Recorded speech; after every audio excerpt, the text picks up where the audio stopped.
We start with the Israel-Hamas war. There's a new twist. The bombing of Gaza has not stopped. Israel says it struck 250 targets in the last 24 hours. But now, there are also reports of a truce. Hamas says it is close to a deal with Israel, a deal that is being brokered by Qatar. Negotiations have been on for days now. Over the weekend, they gained momentum. On Sunday, Israel's top diplomat in the US spoke about this. His name is Michael Herzog. He said an agreement could happen, quote unquote, in the coming days. Then Qatar's Prime Minister weighed in. He hinted that a broad deal was already in place. A few sticking points remained, but they were not big enough to block the deal. And yesterday, the US too expressed hope for an agreement. We believe we're closer than we've ever been, so we're hopeful, but there's still work to be done. And finally, Hamas spoke about it. It said they're close to a deal and that Qatar will announce the details. So what are the terms of this deal? It's a tentative pact. It will not end the war, but it will provide some relief to civilians. Broadly, this agreement is built on 3 pillars. Number 1, a 5-day pause in fighting. Ground operations will cease during this time. Number 2, limits on air operations. Reports say Israel will stop aerial bombardment of Gaza. But we are still waiting to hear the specifics. Will Israel completely halt its air operations? Or will it just reduce their intensity? These questions are yet to be answered. And finally, number 3, Hamas will release some hostages. How many? Anywhere between 50 to 100. This includes Israeli civilians and citizens of other nationalities. The return of the hostages. We are making progress. I don't think it's worth saying too much, not even at this moment.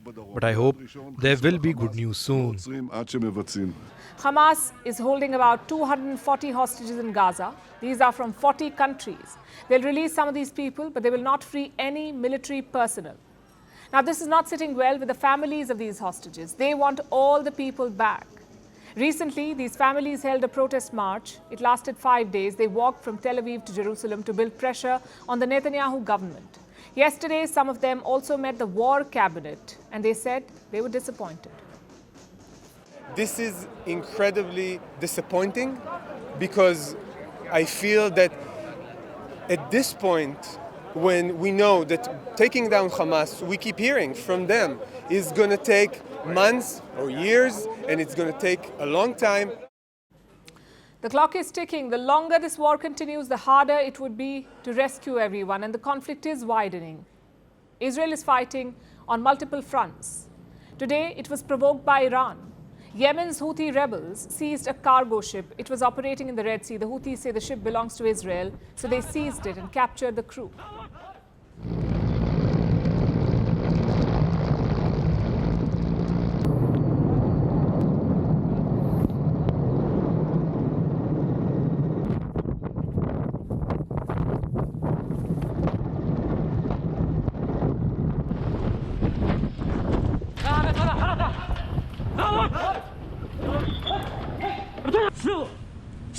Shoot!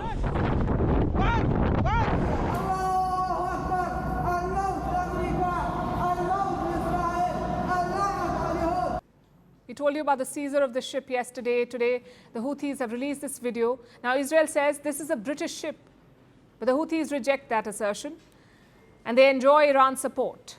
They're now targeting Israel. They say such cargo ships are legitimate targets until Israel stops its operations in Gaza. Meanwhile, Israel has also released another video apparently showing a mosque in Gaza. The IDF says it is used by Hamas to make rockets. Take a look at this.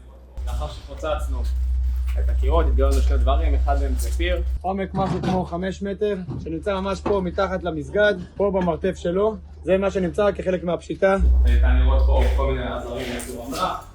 ובחדר הזה ניתן לי ממש לראות המון חלקים של ייצור אמל"ח, יש פה פצמ"רים, רש"קים טרמוברים, RPG. Now, we cannot verify these claims. Israel is fighting this war both with guns and cameras. It is releasing such videos every day to justify the offensive and to fight the narrative war.